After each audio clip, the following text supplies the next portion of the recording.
Bem, pessoal, vamos falar agora do segurado especial. O segurado especial é o que eu mais gosto, o que eu mais estudei a vida toda, foi minha tese de doutorado pela PUC de São Paulo. E, inclusive, o Ivan, quando designou a disciplina, ele disse, pode dar uma atençãozinha especial ao segurado especial. Bom, quem é o segurado especial? Nós tínhamos uma formatação na legislação do segurado especial até 2008, que era muito mais simples. A lei dizia, aquele que trabalha em atividade rural ou pescador artesanal, individualmente ou em regime de economia familiar, sem empregados. Então, era muito simples. A Lei 11.718, de 2008, acabou criando muito mais critérios, explicando, definindo, criando condições, limitações, mas, ao mesmo tempo, ela abriu mais a possibilidade de enquadramento do segurado especial. Aliás, esse foi o objetivo da Lei 11.718, de ampliar o acesso dos trabalhadores rurais à Previdência Social. O primeiro aspecto que consta na lei, portanto, atual, é a residência no imóvel rural ou em aglomerado urbano rural próximo. Próximo, segundo o decreto 3.048, é dentro do município ou, no máximo, no município vizinho. Bem, esse aspecto da residência dentro do município, no máximo no município vizinho, ela poderia ser vista como um limitador. Mas, na medida em que antes, até essa lei, nós tínhamos muito mais casos em que o benefício era indeferido e a sentença era de improcedência, porque a pessoa residia na cidade, isso acaba não sendo limitador, acaba sendo o inverso, um recado para dizer o seguinte, olha só, não tem problema, se a pessoa mora na cidade, ela pode exercer atividade rural e residir no meio urbano. O segundo aspecto é o regime de economia familiar. Aqui nós temos um grande problema. A lei diz que o regime de economia familiar é a atividade em que o trabalho dos membros da família é indispensável à subsistência e ao desenvolvimento socioeconômico do núcleo familiar. Então, o primeiro problema que nós temos aqui é que muita gente para a leitura na palavra subsistência, não lê o desenvolvimento socioeconômico do núcleo familiar, como se o agricultor não pudesse se desenvolver na atividade rural. E em nome desse artigo, nós temos um sem número de decisões estranhas, esdrúxulas, absurdas. Por exemplo, no Rio Grande do Sul, um servidor do INSS disse que a família plantava tabaco, que é uma plantação muito difícil, que exige muita mão de obra, que inclusive tem contato com poeira, com agrotóxico, enfim, que plantava tabaco por hobby. Não tinha o que fazer, assim, uma vida inteira plantando tabaco. Em nome desse artigo, se fala em quantidade de produção, em valor da produção, e Brasil afora nós temos restrições guardadas as devidas proporções, mas muito estranhas. Por exemplo, na região Nordeste, se o segurado tiver um carro, uma moto, já não é segurado especial. Mas porque é para subsistência? Sim, mas e o desenvolvimento, onde é que fica? Ok, a maioria dos segurados especiais é de pessoas mais pobres na região Nordeste do país. Mas, eventualmente, alguém que tenha se desenvolvido, ótimo, melhor ainda. Vendeu produção, conseguiu se desenvolver, conseguiu ter produtividade, conseguiu, às vezes, até ter acesso a um financiamento bancário, uma assistência técnica muito melhor. Só que acaba na via previdenciária a pessoa sendo prejudicada. No Sul, ocorre isso também, mas num outro sentido. Lá, por exemplo, é mais problemático quando tem maquinário, muitas vezes, tanto o servidor do INSS quanto o juiz fala de valor de produção sem conhecer como funciona o processo produtivo. Então, a gente enfrenta muitas coisas em nome dessa expressão, dessa palavra subsistência. E até muito preconceito. Por exemplo, eu vi uma decisão essa semana falando que a mulher não tinha mãos grossas como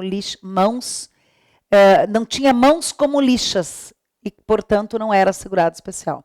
Então, o juiz, pela aparência da pessoa, não caracterizou ela como segurado especial. Já teve uma situação do interior de São Paulo em que o juiz disse que a mulher tinha sobrepeso incompatível com a de trabalhadora rural.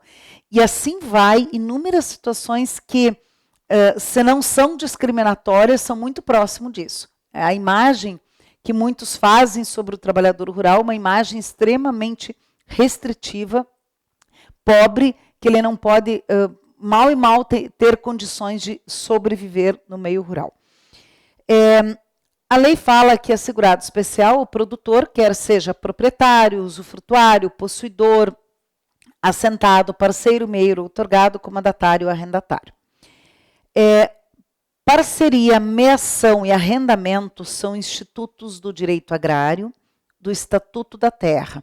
Esses institutos lá se define o que é parceria, meação, arrendamento.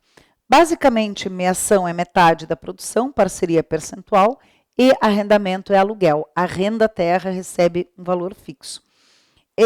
Quando a lei caracteriza produtor rural, quer seja proprietário, parceiro, etc., ela quer dizer o seguinte: a essência é ser produtor, produzir. A forma de vinculação com a terra pode ser na propriedade da pessoa, pode ser na posse, pode ser assentamento. Isso não é tão importante. O importante é a condição de produtor. Ele produz de algum modo, em algum lugar, de alguma forma, ele se vincula à terra. A área a ser explorada é de até 4 módulos fiscais. O módulo fiscal é definido pelo INCRA. O INCRA diz que o módulo fiscal de determinado município são tantos hectares e leva em consideração, para essa definição, a atividade predominante, a cultura predominante do município. Então, basicamente, municípios em que a cultura predominante é hortifruti grangeiros, a área do módulo fiscal é menor. A cultura é temporária, permanente, o módulo vai aumentando, a cultura é pecuária ou floresta, os módulos são maiores. O módulo fiscal varia no Brasil de 5 a 110 hectares. Porto Alegre é um município capital, né, do Rio Grande do Sul, que o módulo fiscal é 5 hectares. Por quê? Porque a essência ali é hortifruti grangeiros. E Corumbá, Mato Grosso do Sul, município que o módulo fiscal é 110 hectares. E aí nós temos no Brasil, no meio disso tudo. Também é assegurado especial o seringueiro extrativista vegetal, que é aquela pessoa que trabalha na exploração sustentável dos recursos naturais renováveis, como, por exemplo, as populações da Amazônia. O pescador artesanal. A definição de pescador artesanal ela foi importada pela legislação previdenciária do Código de Pesca, Lei 11.959 de 2009. Essa lei diz que é pescador artesanal quem trabalha desembarcado ou em embarcação de pequeno porte. Embarcação de pequeno porte, arqueação bruta de até 20. Desembarcado, portanto, sem embarcação nenhuma, e faz da pesca sua profissão habitual, principal meio de vida. Embora não seja a condição para isso, mas hoje é bem mais fácil para o pescador artesanal, porque o INSS administra o seguro-defesa, o seguro-desemprego do pescador artesanal. Então, quando o pescador vai pedir um benefício, muitas vezes já existem informações sobre ele lá no sistema do INSS. Só tem uma diferença. O seguro-desemprego é pago para uma pessoa por família, enquanto o benefício previdenciário pode ser pago para mais pessoas. Então, pode ser que só o homem tivesse acessado o seguro-defeso, mas até mesmo assim já é uma prova para a esposa também. Cônjuge ou companheiro que trabalhem com o grupo familiar e filho maior de 16 anos. A essência do segurado especial é alguém que trabalha na atividade rural ou na pesca. O trabalho da própria pessoa. Então, para ser considerado segurado especial, cônjuge, companheiro e filhos devem participar ativamente das atividades do grupo familiar. Quando a lei fala em filho maior de 16 anos, nós temos aí uma série de discussões em relação a isso. Tem inclusive uma ação civil pública que foi julgada no TRF4, dizendo que o INSS deveria se eximir de exigir uma idade mínima. E essa ação civil pública, o INSS fez recurso especial, o recurso especial não subiu, subiu o recurso extraordinário, E o ministro relator, ministro Ricardo Lewandowski, despachou monocraticamente dizendo que a decisão do TRF4, que diz que usa como pressuposto que uma lei que estabelece uma idade mínima para o trabalho só pode ser interpretada em favor do menor, jamais em prejuízo dele, que esse pressuposto está na mesma linha do que entende o Supremo Tribunal Federal, na mesma linha do que entende o Supremo, e negou seguimento ao recurso extraordinário. Dessa decisão do ministro Ricardo Lewandowski, foi feito agravo e está aguardando o julgamento. Então, é possível discutir trabalho rural com menos de 16 anos, quer seja hoje e quer seja antigamente. O segurado especial pode contratar empregados temporários. Ele pode contratar empregado por 120 dias no ano civil. Quer dizer, um empregado por 120 dias ou 2 por 60 dias. A quantidade de dias trabalhados não pode ser superior a 120. E aí eu sempre chamo a atenção que como é que eu posso dizer que o segurado não pode ter uma moto, não pode ter um carro, mas pode contratar empregados? É uma contradição aí, uma afronta à legislação ou até um desconhecimento da legislação. Não é segurado especial o membro do grupo familiar que tem outra fonte de rendimento. É extremamente comum indeferir o benefício porque alguém da família tem outra fonte de rendimento. É como se, uma vez havendo alguém com atividade urbana, a atividade rural já não vale mais nada. E eu tenho uma revolta com isso. Talvez por eu ter trabalhado no meio rural, conheço muita gente, meus pais se aposentaram no meio rural, meu irmão trabalha na roça ainda, enfim. Eu não consigo conceber, não consigo concordar que eu posso dizer que um trabalho de uma vida inteira, penoso como é o trabalho rural, não serviu para nada. Não foi relevante para a subsistência, só porque alguém tinha atividade urbana. Ainda que esse valor da atividade urbana fosse maior que o da atividade rural. Não é indispensável a subsistência. Como assim não é indispensável? A pessoa não precisava ter trabalhado, não tinha o que fazer, foi lá trabalhar uma vida inteira, como se diz, capinar um lote, mas dia após dia, dia após dia. Bom, feito o desabafo, volto aqui para o tema. Não é segurado especial quem tem outra fonte de rendimento, mas tem algumas exceções a essa regra, que eu chamo de rendas permitidas. Benefício previdenciário de até um salário mínimo, ainda que seja de origem urbana, não exclui o segurado da condição de segurado especial. Por exemplo, a mulher recebe pensão por morte de até um salário mínimo, ainda que essa pensão tenha origem urbana, não exclui ela da condição de segurado. Atividade remunerada por 120 dias no ano civil, outra atividade, que não a rural.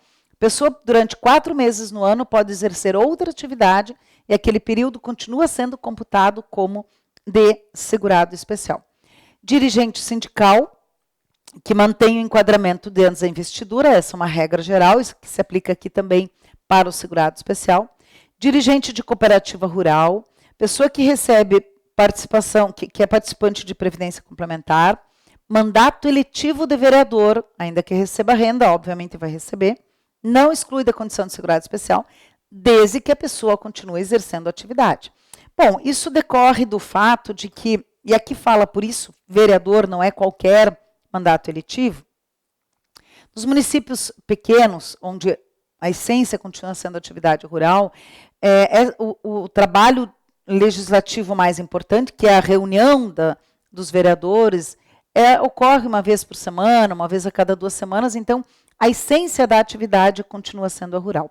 Atividade artesanal e artística sendo limitadas a rendimento mensal de um salário mínimo. Ainda não deixa de ser segurado especial aquele que explora atividade turística com hospedagem por até 120 dias no ano civil. Então, ele pode ter, eu brinco sempre, digo, não pode ter um carro, não pode ter uma moto, mas pode ter uma pousada e hospedar pessoas por 120 dias no ano. Toda a lógica é essa de que a essência da atividade continua a atividade rural. O segurado especial pode até mesmo ser sócio de uma empresa de âmbito agrícola, agroturístico, agroindustrial, nos limites da microempresa, desde que continue exercendo a atividade rural. Limites da microempresa, o valor anual de R$360 mil. Então, é muito contraditório quando a gente vê uma leitura tão restritiva do regime de economia familiar e, por outro lado, a lei abre tantas hipóteses, né? O segurado pode ceder em parceria, meação ou comodato até metade da sua terra. A lei não prevê a possibilidade de arrendamento. Lembrando, parceria é parte da produção, meação é metade, arrendamento é aluguel.